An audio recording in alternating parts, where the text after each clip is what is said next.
Bonsoir à toutes, j'espère que vous allez bien et que vous passez des bons moments en famille avec des bonnes recettes.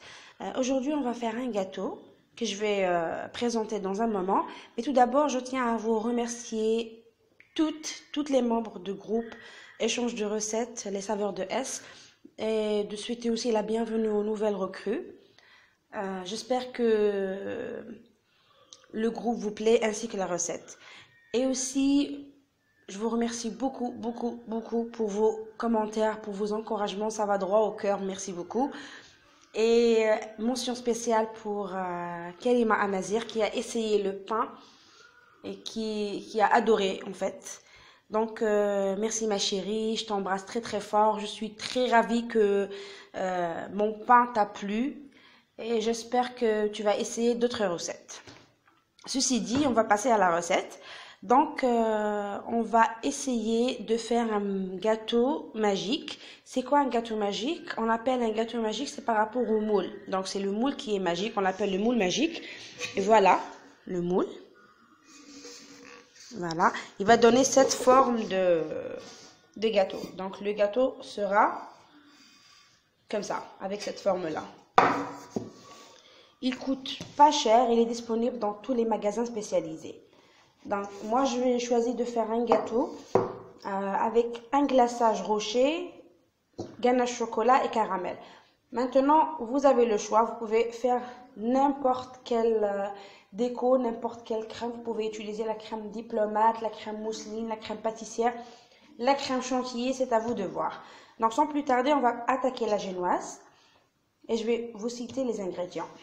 Donc pour la génoise, voilà, entre parenthèses, il y a beaucoup de personnes qui m'ont demandé la recette ou la recette de la génoise que j'ai fait pour le gâteau d'anniversaire de ma fille. Hadia, c'est pas la même, mais elle peut être utilisée comme base. Donc, on a 2 verres de farine, 1 verre moins 1 doigt de sucre, 1 demi-verre de lait, 1 verre d'huile, 50 g de cacao, soit l'équivalent de 2 grandes cuillères à soupe. Voilà. On a de la vanille, 4 œufs et la levure chimique. Pour la déco, c'est un peu plus compliqué. Pas compliqué, mais il y a un peu plus d'ingrédients. Il ne faut pas avoir peur, il faut juste s'organiser. Donc pour la déco, moi j'ai fait de la caramel maison. Elle est trop bonne. Voilà. Pour 1 verre de sucre, j'ai eu cette quantité. Cette quantité plus un petit peu, on va dire, un quart de verre. C'est-à-dire ça, plus un quart de verre. Donc, j'ai déjà publié la recette, mais je vais la citer brièvement. Donc, pour la caramel, il faut compter 1 verre de sucre et caramélisé dans une poêle. Le mieux, c'est dans une poêle. Quand il est caramélisé, on ajoute 1 verre de lait et 1 verre de crème. Voilà, ce genre de crème. Et on mélange le tout. Bon, la crème, il faut la chauffer avec le lait. Hein. Pas la chauffer, mais au moins qu'elle soit tiède.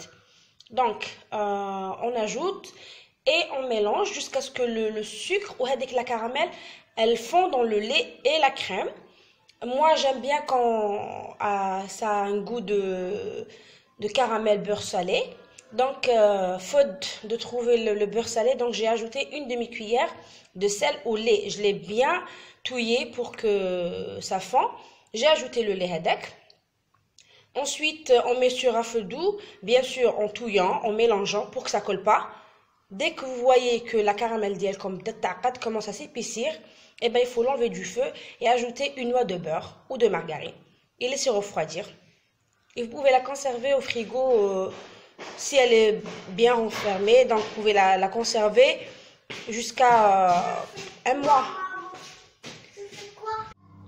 Pour la ganache, on aura besoin de 200 g de chocolat noir et 20 centilitres de crème qu'on va chauffer et verser sur le chocolat découpé en petits morceaux, touillés, et notre ganache elle est prête. On va laisser refroidir et notre ganache elle est prête. Maintenant pour le glaçage rocher, on aura besoin de cacahuètes qu'on va torréfier et on va le mélanger à un peu de caramel, de sucre caramélisé. On va laisser refroidir et on va concasser. On n'utilise pas le robot parce que ça va risquer de donner une pâte. Nous, on le veut concassé de cette manière-là. Bon, pour le glaçage rocher, on met des amandes. La vraie recette, c'est des amandes plus des noisettes torréfiées et caramélisées qu'on vient concasser. Mais à vous de faire. Même avec des cacahuètes, j'ai déjà essayé, c'est très très bon. On aura besoin aussi de 200 g de chocolat. Moi, j'ai mélangé entre chocolat au lait et chocolat noir. Et de un demi-verre pas verre de thé, hein, quand je dis verre, huile, sans goût bien sûr. Et pour la déco finale, on aura besoin de 100 g de chocolat blanc. Donc sans plus tarder, on va attaquer la génoise, la préparation de la génoise, et on va se retrouver plus tard. Tout d'abord, on va mélanger la farine, le cacao et la levure chimique qu'on va tamiser ensemble. Et on va mélanger le tout. Voilà, on va mélanger le tout pour avoir un beau marron.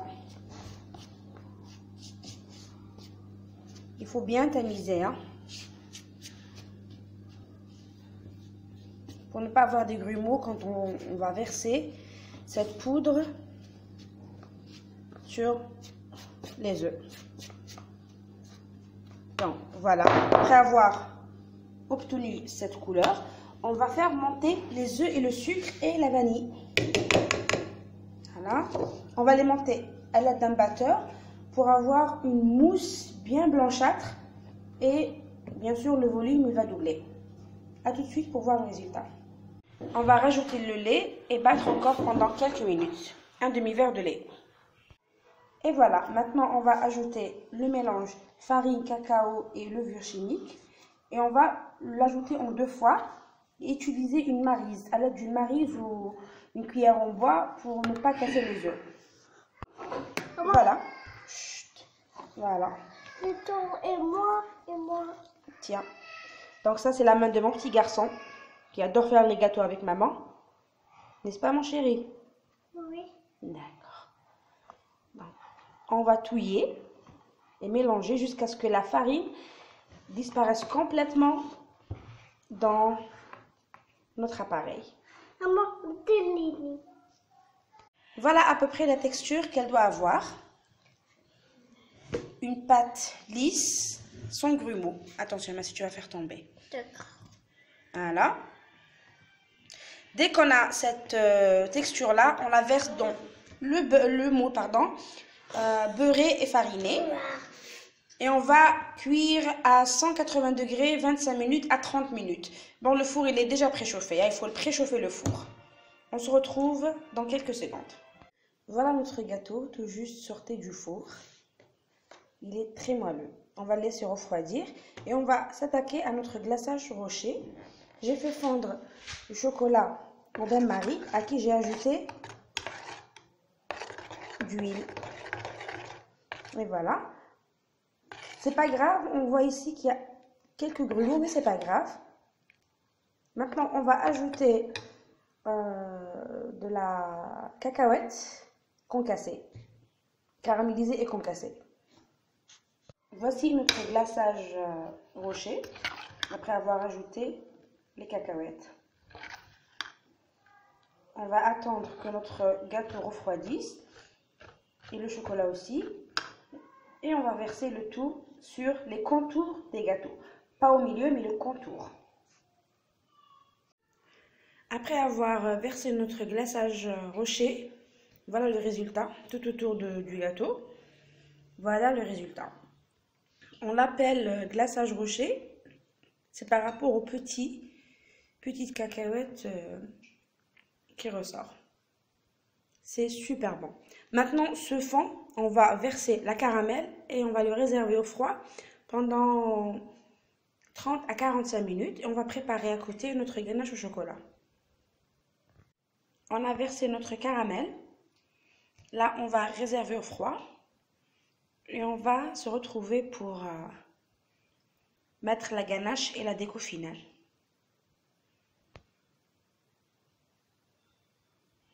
Voilà, j'ai versé ma ganache au chocolat. Vous voyez le contraste entre le chocolat marron au lait et le chocolat noir. Donc là, je vais laisser prendre au moins 5 minutes au frigo, le temps de chauffer notre chocolat blanc et venir finir le décor. Voici notre gâteau. On a fait des traits avec du chocolat blanc et avec la pointe d'un couteau, on est venu faire des traits en long pour donner cet effet-là. J'espère que la recette vous a plu. Je vous garantis que c'est un délice. Ça peut être un gâteau comme ça peut être un dessert. Et croyez-moi, c'est pas du tout sucré ou trop sucré parce qu'on a cassé déjà la caramel avec du sel et on a balancé les goûts avec du chocolat noir. Donc c'est un pur délice. Si la recette vous plaît, laissez des j'aime, des commentaires, des encouragements. On se retrouve pour une nouvelle recette. Et je tiens à dédier ce gâteau au petit bout de chou qui va pointer son nez prochainement. Le fils de Karima Amin. En ce moment-là, elle est en bloc. Bisous les filles.